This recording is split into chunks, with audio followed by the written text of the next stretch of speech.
여러분 안녕하십니까. 대선 D-10일 2월 26일 새벽이 됐습니다. 전식입니다.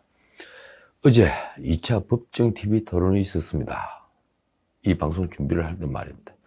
내일 일요일 밤에 제가 정리를 해드리겠습니다. 다만 안보 문제에는 모두 다 아마추어였습니다. 특히 윤석열 후보 외엔 핵 확장 억지, 이 확장 억지가 뭔지조차 제대로 이해를 하지 못했습니다. 그러면서 무슨 토론을 하는가요?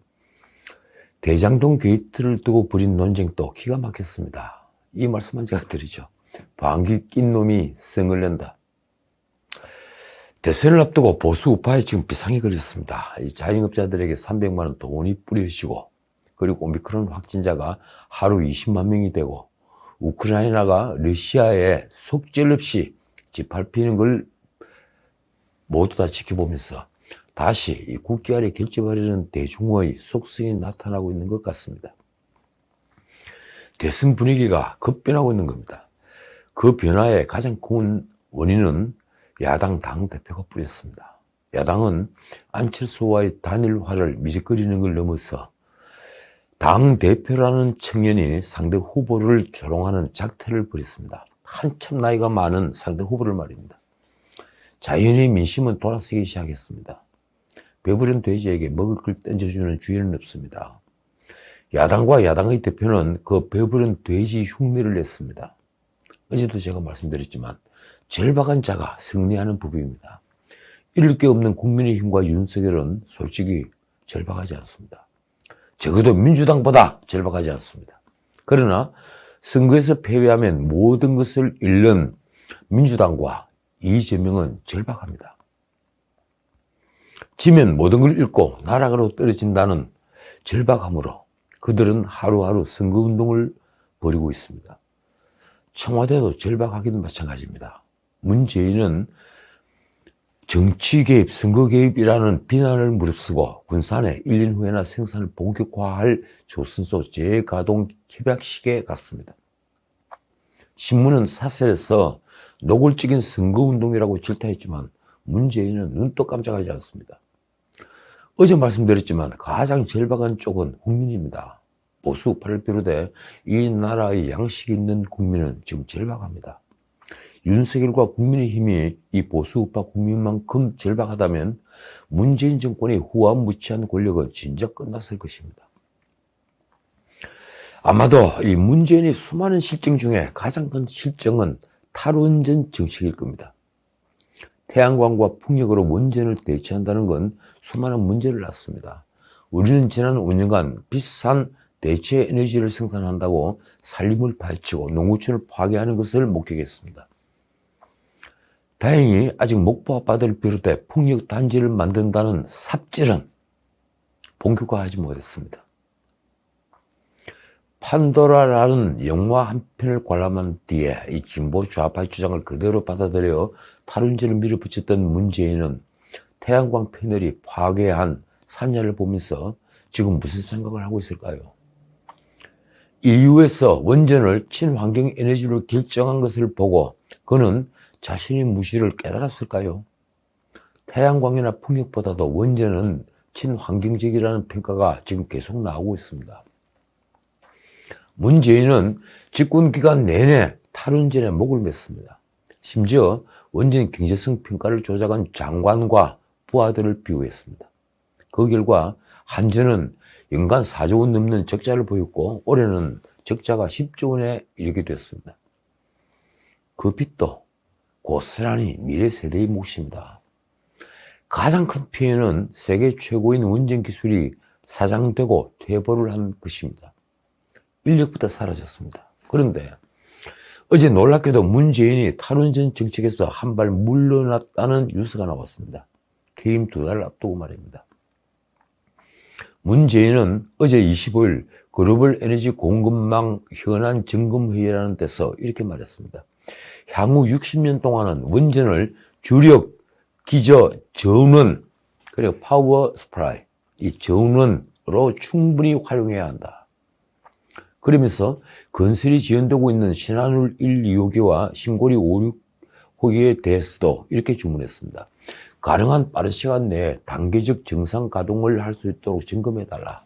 청와대 대변인 박경미가 서면 브리핑에서 전한 문재인의 말이 이렇습니다. 그는 원전의 밀집도가 세계 최고라 에너지 믹스의 전환은 불가피하다는 민평 말을 한 뒤에 이렇게 말했습니다.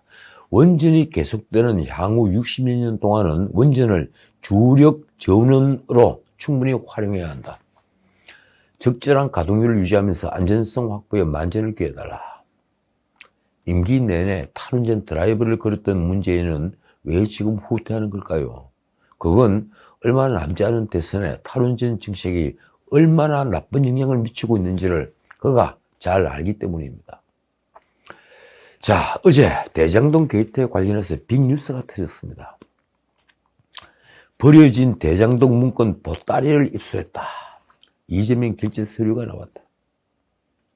국민의힘 원희룡은 기자회견을 열고 2월 14일경에 제2경인고속도로 분당 출구 쪽 배수구에 버려진 대장동 개발 관련 문건 보따리를 익명의 제보자를 통해 입수했다고 밝혔습니다. 그 문건 속에는 대장동 일당들이 성남도시개발공사에 심어놓은 정민용 변호사, 이 정민용 전략사업실장의 명함과 원천징수 영수증, 그리고 자필 메모 등이 발견됐습니다. 그뿐만 아니라 2014년에서 2018년, 그러니까 5년 동안 이 대장동 개발사업 관련 보고서, 그리고 결재문서, 자필 메모 등이 나왔습니다. 더 놀라운 건 대법원 재판거래 의혹 사건이었던 이재명의 선거법 위반 사건 수사 및 재판 대응 문건이 다수 포함되어 있다는 것입니다. 쉽게 말하면 그 파기환송에 누군가가 관여했다는 겁니다. 원희룡은 그 문건에 정민용이 이재명 성남시장을 독대에 결재받은 대장동 공단 분리개발 보고서, 그리고 성남도시개발공사 배당이익 1822억 원에 대한 활용 방안, 이재명이 공익 환수했다고 홍보를 한 액수가 부풀려진 정황 등이 포함되어 있다고 말했습니다. 원희룡은 이 문제를 간략하게 이렇게 설명했습니다.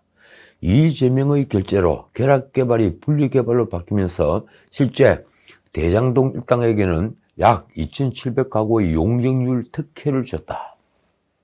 엄청난 특혜죠. 이재명은 임대아파트 사업을 포기하고 시장 마음대로 쓸 수 있는 현금을 받기로 결정했다.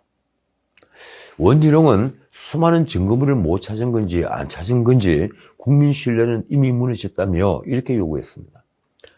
그러는 사이 억울하게 스스로 극단적인 선택을 하는 참고인들만 늘어나가고 있다. 검찰은 즉시 정민용의 신변을 보호하고 전면 재수사에 돌입하라. 전면 재수사를 촉구한 겁니다.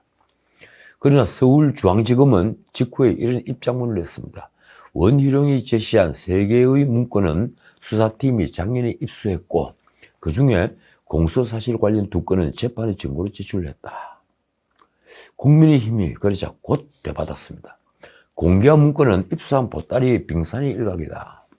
이재명의 선거법 위반 재판 대응을 모의하거나 대장동 사업과 관련한 정민용의 수기 등도 존재한다. 분석이 끝나는 대로 공개할 예정이다. 아마 잠 못 이루는 사람들이 있을 것 같습니다. 이 민주당 선대위 대변인 박찬대는 그런데 일단 공개한 문건을 평가하라 했습니다. 이렇습니다. 원희룡의 기자회견은 대장동 문건을 확보했다고 주장하는 것 외에는 아무런 새로운 내용도 없다. 이미 다 공개되어 사실이 아닌 것으로 입증된 내용들 뿐이다. 그렇습니까? 한편 검찰은 대장동 일당들이 4천억 원 도둑질이라고 말하는 내용이 담긴 녹취록을 확보했습니다. 이 JTBC 보도 내용입니다. JTBC는 정영학 녹취록 2014년 11월 5일자에 천화동인 4호 소유주 남욱이 천화동인 5호 정영학에게 한 말을 보도했습니다. 4천억 원짜리 도둑질을 하는데 완벽하게 하자.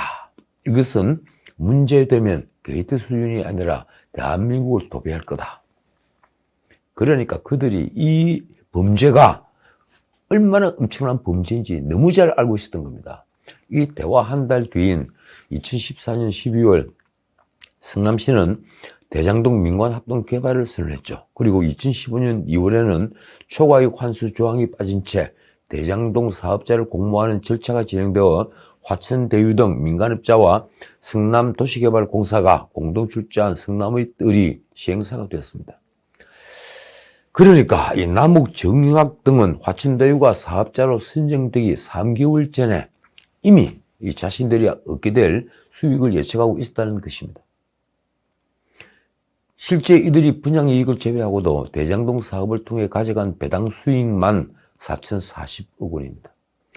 또 하나 이 대화의 의미는 2014년 6월 4일 이재명이 성남시장 재선에 성공한 직후에 이미 일당들은 자신들이 대장동 사업자로 선정되는 것을 확신하고 있었다는 것입니다. 모두 다 한 패거리였다는 얘기입니다. 언론은 정영학의 2014년 6월 29일자 녹취록에는 이 김만배가 2014년 정진상 그리고 김용, 이 김용은 전 민주당 선대위 조직 부본부장입니다. 그리고 유동규와 의형제를 맺었다고 하는 내용이 포함되어 있다고 보도했습니다. 녹취록에 있는 남욱의 말이 이렇습니다. 정 실장과 김용, 유동규, 김만배 이렇게 네 분이 모여서 일단은 의형제를 맺었으면 좋겠다고 정 실장이 얘기를 했고 김만배가 그러자고 했다. 큰 형님이시니까. 그 뒤에 남욱은 정영학에게 이렇게 말합니다. 만배 형이 처음으로 정 실장에게 대장동 이야기를 했다.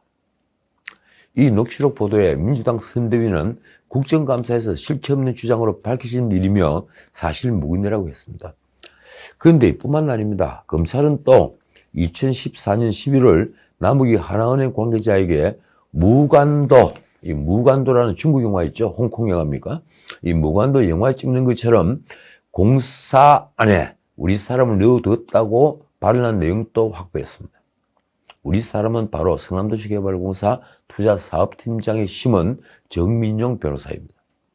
검찰은 정 변호사가 대장동과 성남 1공단의 결합개발을 분리하는 데 기여한 대가로 100억 원을 약정받은 것으로 보고 있습니다.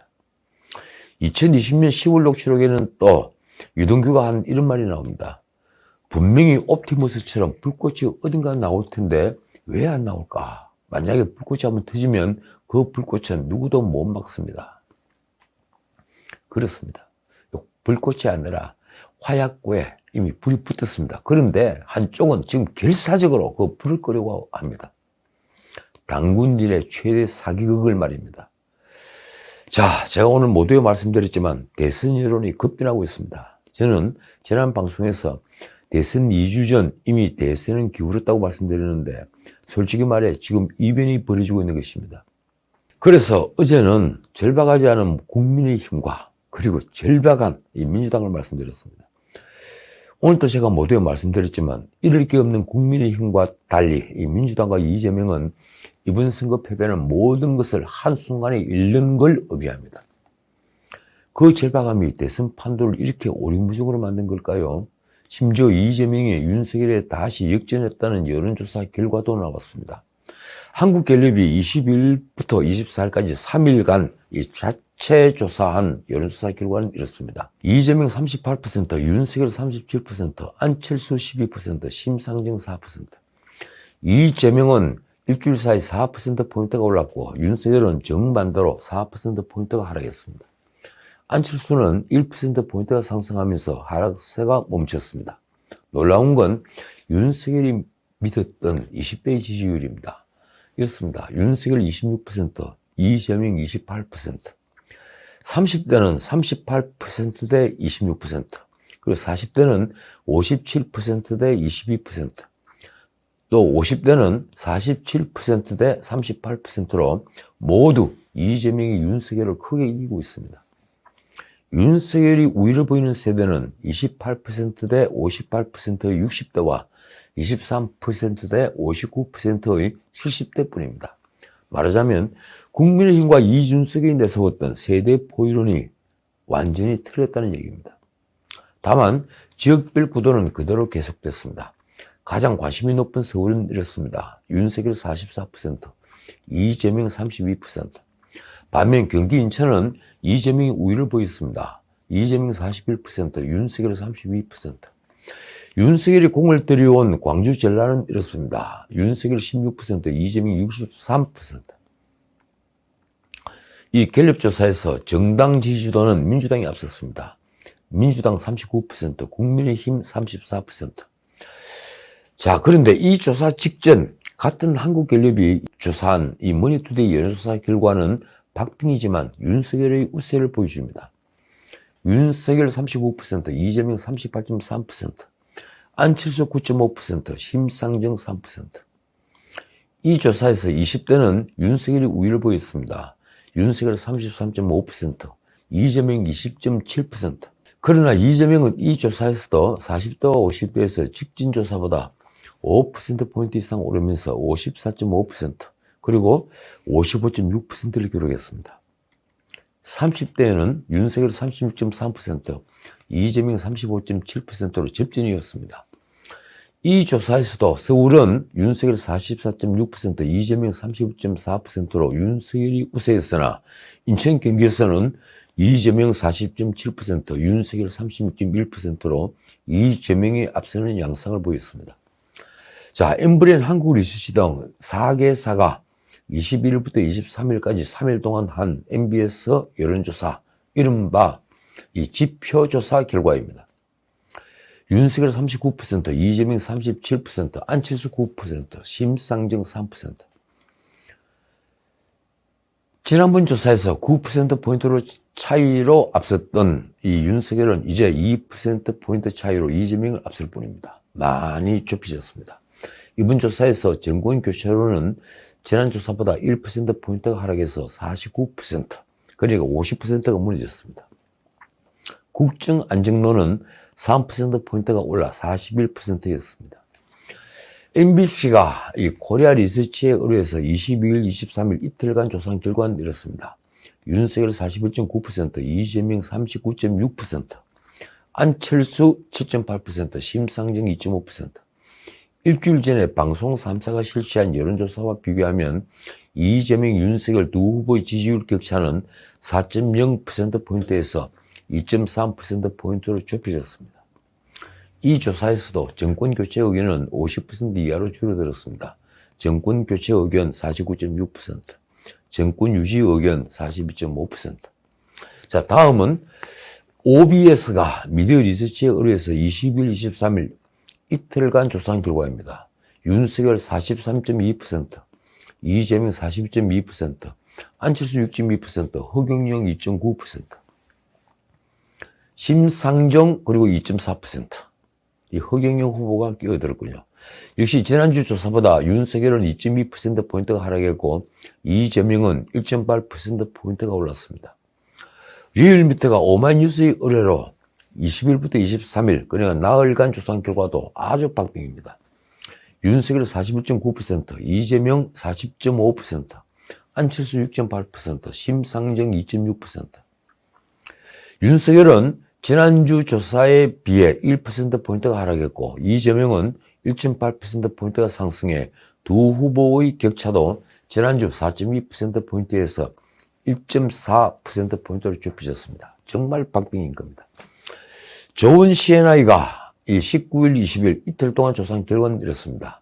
윤석열 43.6%, 이재명 42.1%, 안철수 5.9%, 심상정 2.2%. 지난 조사 대비 윤석열은 1.9%포인트가 하락했고 반면에 이재명은 3.1%포인트가 오르면서 두 후보의 격차는 6.5%포인트에서 1.5%포인트로 급격히 좁혀졌습니다. 자, 마지막으로 코리아 정보 리서치가 21일 조사한 결과입니다. 윤석열 44%, 이재명 39.5%, 안철수 7.5%, 심상정 3.1%, 그리고 허경영 2%.